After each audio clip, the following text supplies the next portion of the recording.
You will hear a conversation between an assistant at a health club and a man who wants to join the club. First, you have some time to look at questions 1 to 5.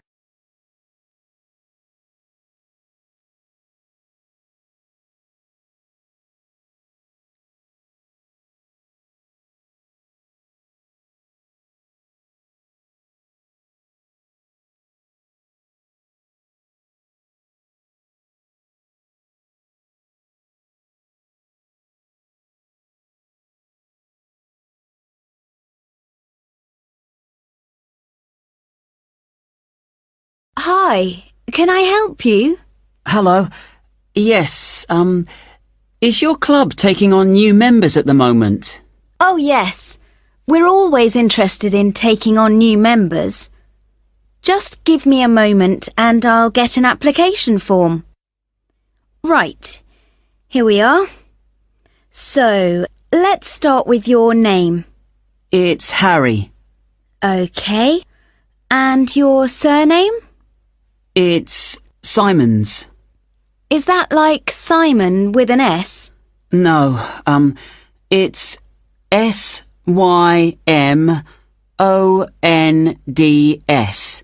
Most people find it rather difficult to spell. I see. It has a silent D. I guess a lot of people miss that. Now, let me see. Can you tell me when you were born? Yes, certainly. The 11th of December. Thanks. And the year?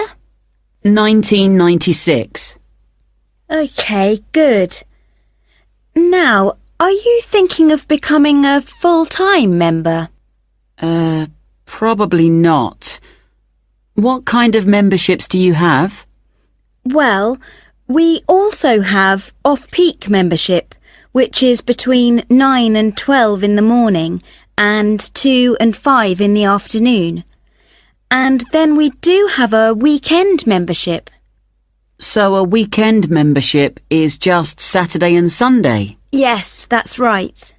Okay. Well, that's not going to work for me. It looks like I'll have to be full-time. I'm afraid off-peak membership won't do, as I'm not free at those times, and I don't just want to be restricted to weekends. Okay, I'll make a note of that. Right, we have several facilities at the club, including a gym, a swimming pool, tennis and squash courts. What activities are you planning on doing?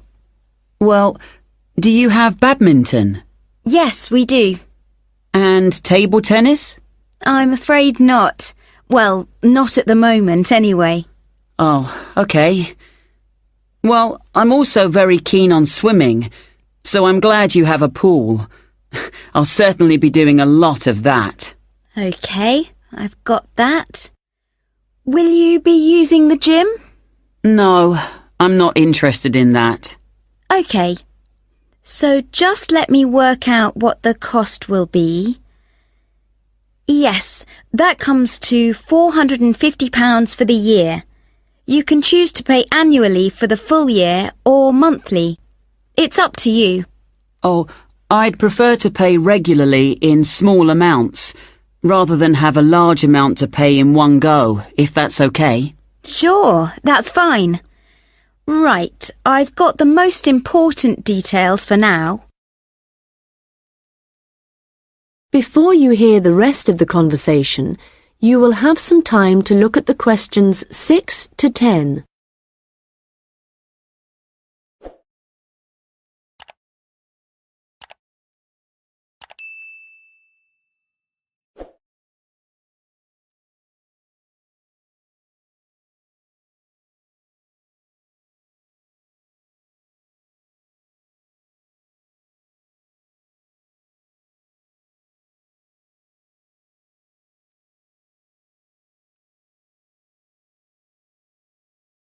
Now listen and answer questions 6 to 10. So, I'd just like to ask you a few questions about your lifestyle, if that's okay with you. Yes, that's fine. Do you do any regular exercise at the moment? Yes, I do a bit. Good. And what do you do? Well, every few days I go jogging. Yes, that's good. How long do you go for? Well, it varies. I guess it depends on how energetic I'm feeling. Yes, of course. Every little bit helps. Do you have any injuries at the moment? Well, I did break a bone in my foot playing football a long time ago, but that's all healed up now. But in the last few days, I've realised I have a bad ankle. I think I must have injured it last week, and it's a bit sore now. But apart from that, I'm fine. Right. I guess you might need to rest it for a few days to let it recover. Yes, I will. So, let me just ask you what you want to achieve by joining the club. Do you have any targets or goals? Well, I suppose my main aim is to build up my fitness level. Is that the kind of thing you mean? Yes, that's fine. All the activities you're going to be doing should certainly help you with that. Okay. And could you tell me what you do for a living? Well, I was a student up until recently. Okay. So what are you doing at the moment? Well, I'm a charity worker. Oh, that's fine. I'll write that down. Okay, nearly done. One last question. Can I ask how you heard about the club? Did you see it advertised or did you go to our website, for example? Well, I've been looking for a health club for a while, and I asked my friends for suggestions, but they weren't much help.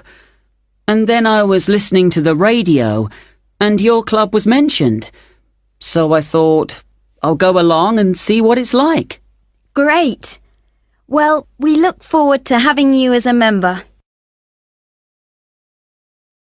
That is the end of section 1. You now have half a minute to check your answers.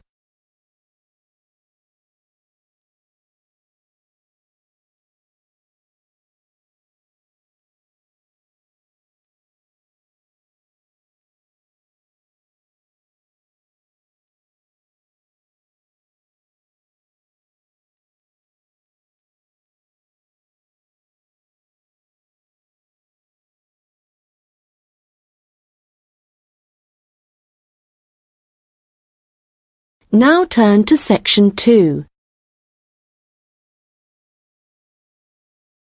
You will hear a hotel manager talking to her staff about the arrangements for an event to be held at the weekend.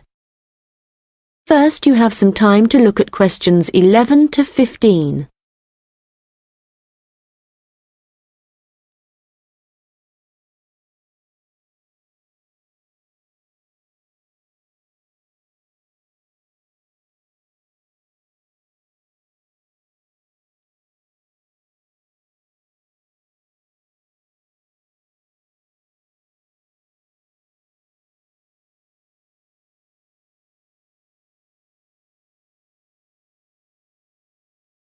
Good morning, everyone. I hope you're all feeling okay after the activities of the last week or so. I know you've all been working very hard recently, and we've been exceptionally busy, especially with the wedding last weekend and the trade fair straight after that. And now we have only 3 days to prepare for the birthday party this weekend. The events recently have gone extremely well, and the hotel is beginning to get a very good reputation, so we need to keep it up. At the moment, we don't have exact numbers of guests, and though we usually only cater for groups of less than 50, we will have quite a few more than that. So, as I said, not sure of numbers, but of course we won't go over the maximum of 100. But it's likely that we will need all of you to work this weekend, so if any of you can't, please let me know as soon as possible. Right, so what time will the event start? Well, the invitation says guests should arrive between 7:30 and 7:45, but our experience is that there are always a few who like to arrive early, so we'll expect the first people at 7:15. As the numbers are quite large, this will certainly be the case.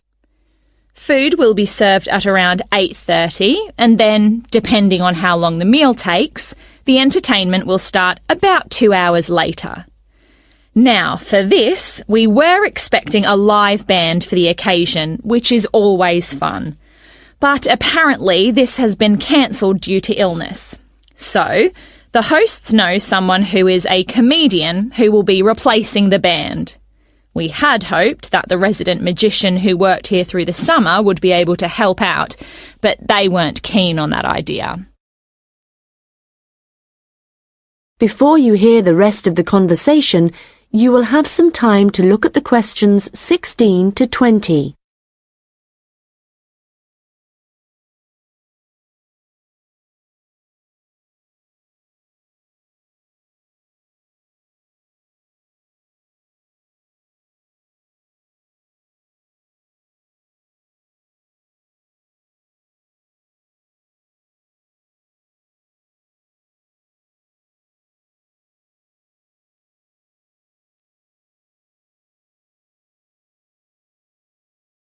Now listen and answer questions 16 to 20. So, I'd just like to go through who's doing what when the guests arrive, and I think we'll make a few changes from the last party held here.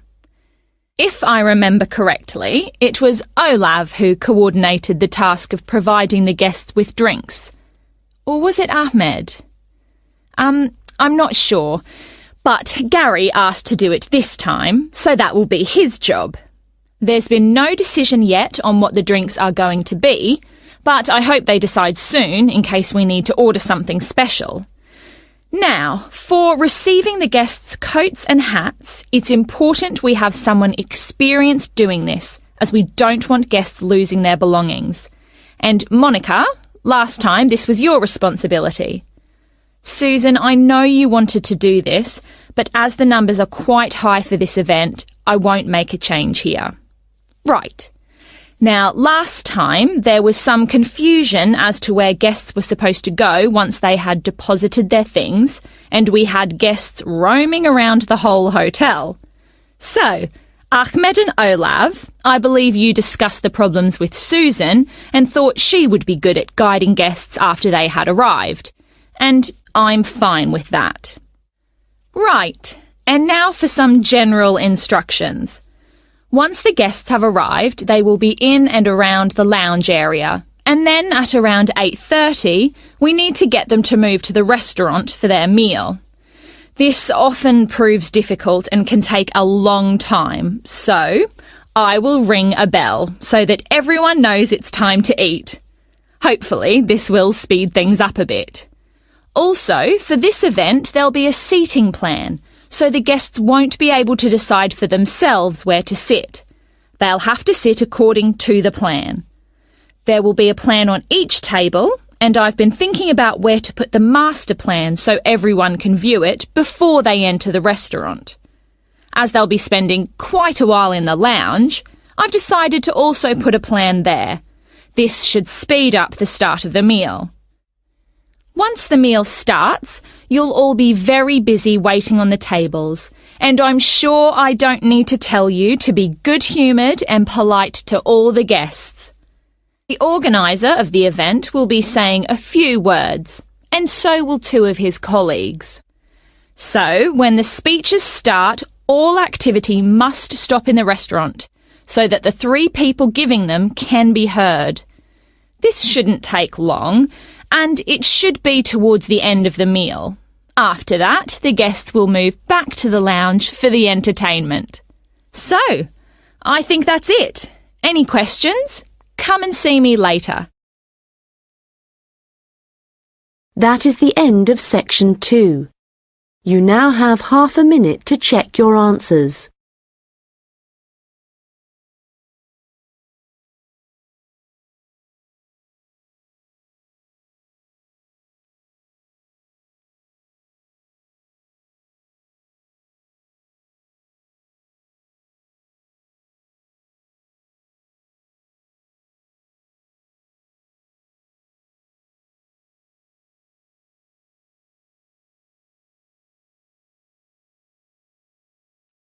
Now turn to section 3. You will hear two students discussing an assignment.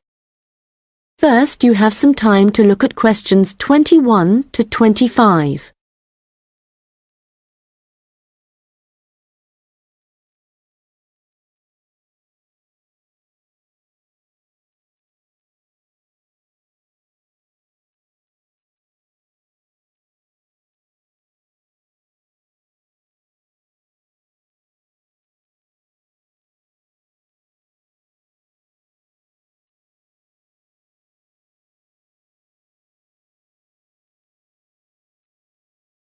Hi Melanie, what did you think of the assignment that we got today? It looks interesting, doesn't it? Yes, Ellen. I've always been interested in recycling, but there's a lot of research to do. Yes, there are a lot of things I'm unsure of, so it's going to be good working with you. OK. Well, why don't we start by making a flowchart from the notes our tutor gave us? Yes, so on one side we could have the paper production cycle, here on the left, and on the other side the recycling. Good idea. Let's start at the top with the production. The first step in the process is to get the raw materials. Yes, and they tend to come from pine forests. OK. And then the bark is removed from the outside of the tree, and after that, the wood is chopped up. That's the first 3 stages. It sounds a bit complicated after that. It says water is added, and then the mixture is heated and made into pulp. This will be the thick paste that is used to make paper. Yes, you're right, because after that they use a machine to make the paper, and we can put that right in the centre of the flowchart, because it's also where the recycled paper joins the process. Yes. So, once the paper has been produced in the machine, what happens then? Well, I think we should write print as the next step, because this is when newspapers, magazines, etc. are produced. And we could also add that they have to be distributed to stores and people's homes. Right. Then the recycling bit starts. The old paper's collected, and then it says it's taken somewhere so that someone or something can sort it. I imagine there are different kinds of paper, or things like paper clips that need to be removed. Yes. Let's have a step after that. Now, how did our tutor say they do this? Oh yes, it involves chemicals. So, how is your chemistry?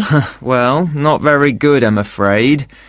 But this is how they remove ink, so this is definitely going to need a bit of research. Right.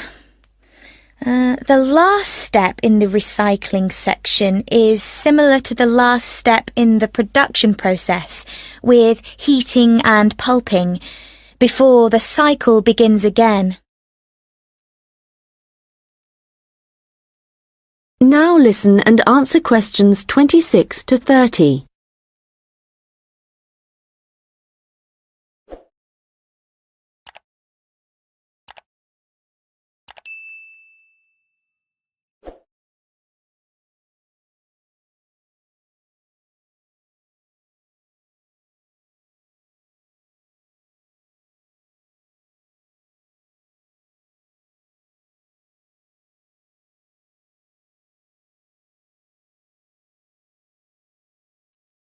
So, I think going through the processes helped. Now we need to decide how we're going to do this assignment. Yes. I guess what we need to do is take the processes and divide them up between us. But we could start thinking about an introduction. Yes, OK. Well, I can start doing that. I think I have enough to go on already. Good. and there are a few areas where we need a lot more information. I think I'll start with something easy. Let's say the paper collection. I could go to the resource centre to do some research. Well, I think a better idea would be to approach someone who's involved in the process. What about contacting the council? Oh, good idea. Yes, I'll do that instead. They're bound to have some information. And I know just the thing to add to our work to make it even more interesting. And what's that? Well, in my last assignment, I added a few pictures, and the feedback I got was that this wasn't academic enough.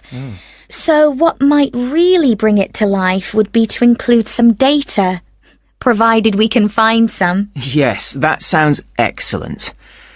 Well, we certainly have a lot to do, and not much time to do it in. You're right. I think we have about 5 weeks, so I suggest we create a plan of work today. The end of the month is nearly 3 weeks away, and then we have a few days holiday. Yes, so let's see if we can get the first draft done by then, so we can take a short break. OK. Then, after the break, we'll have just over a week to complete it. I wonder if we could get someone to review our work for us a few days before the deadline, so we can make some final changes.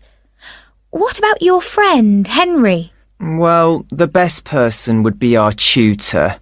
Henry's very good, but he's taking a whole week's holiday, and there won't be enough time when he returns. OK then. That's fine. That is the end of section 3. You now have half a minute to check your answers.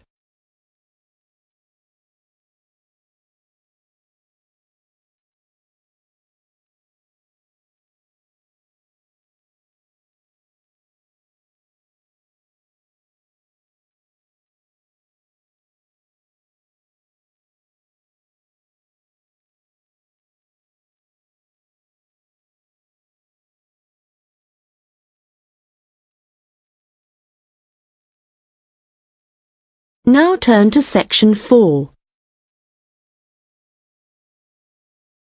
You will hear a lecture about hair. First, you have some time to look at questions 31 to 40.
Now listen carefully and answer questions 31 to 40. Good morning, and welcome to this lecture on hair, which is a part of the human biology course. This lecture covers a number of facts about hair, its structure, and what can affect the general health of hair. So, first of all, what is hair, and why do we have it?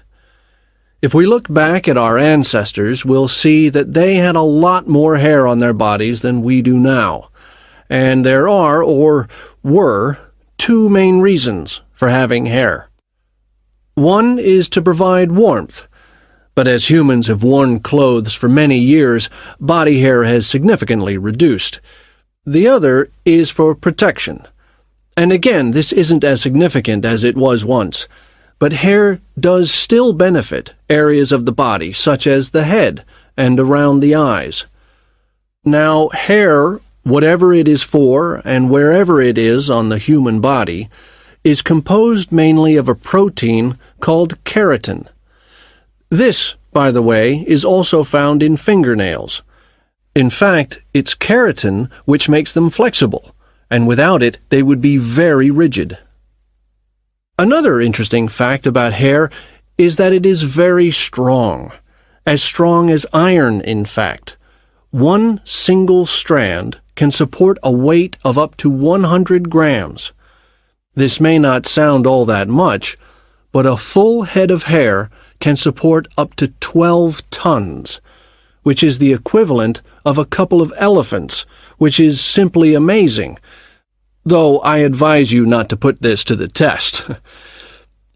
Humans lose up to 100 strands of hair a day, but we do have quite a lot of hair to start with. There's some variation depending on hair color, but for an average adult, the strand count is 100,000, so losing 100 a day is not too bad. Although this is the average, people with red hair have around 80,000 strands, black or brown hair 100,000, and blondes have about 120,000.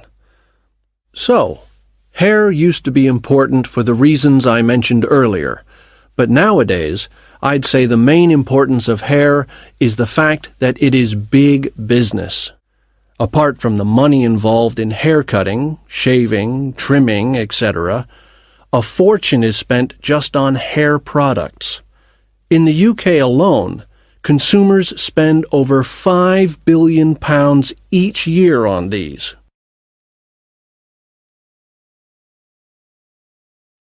So next, I'd like to just give you a quick overview of the structure of hair. As you can see, along the length of the hair, there are three main parts, called the bulb, the root, and the shaft. A single hair is fixed at one end below the skin in the bulb. The bulb acts rather like a cap. It encloses the end of the hair in the head. The next part of the hair is the root, and this is the part of the hair which lies just beneath the skin, and, in terms of hair production, is the most important. This can be considered the control center for each strand of hair, and is where the glands are found. These produce oil, which flows along the length of the hair, and the health of the root determines the overall health of the strand of hair. The last part is the shaft, and this is the hair which is above the skin, and is, of course, what we can see. Fortunately, this is not active, and I say fortunately because otherwise it would be very painful to have your hair cut. And finally, I'd just like to go over a few factors that impact on the overall health of hair. Like every other part of the body, our diet, that is, what we eat, is extremely important to the condition of our hair. But whereas a change in your diet to, for example, eating unhealthy foods will soon be noticeable in your skin, changes to your hair will take a lot longer. A change in diet today could take several months to have an effect on your hair. And so, what is the key to healthy hair? Well, eating a balanced diet is the most important thing. There are a number of vitamins that are vital for good hair health. The main ones being vitamins C, D, and E. And in a balanced diet, all these vitamins should be readily available. If you need a boost of vitamin C, for example, one of the best things to eat are blueberries. For vitamin D, the best examples are fish, mushrooms, and eggs, and for vitamin E, nuts and seeds. Right, so let's go on to what it...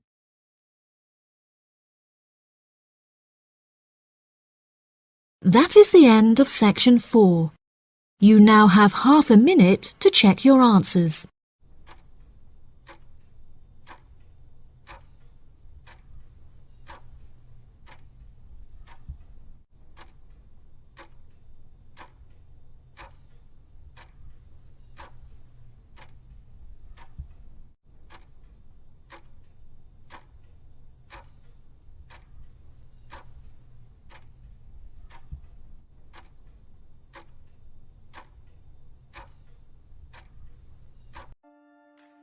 That is the end of the listening test.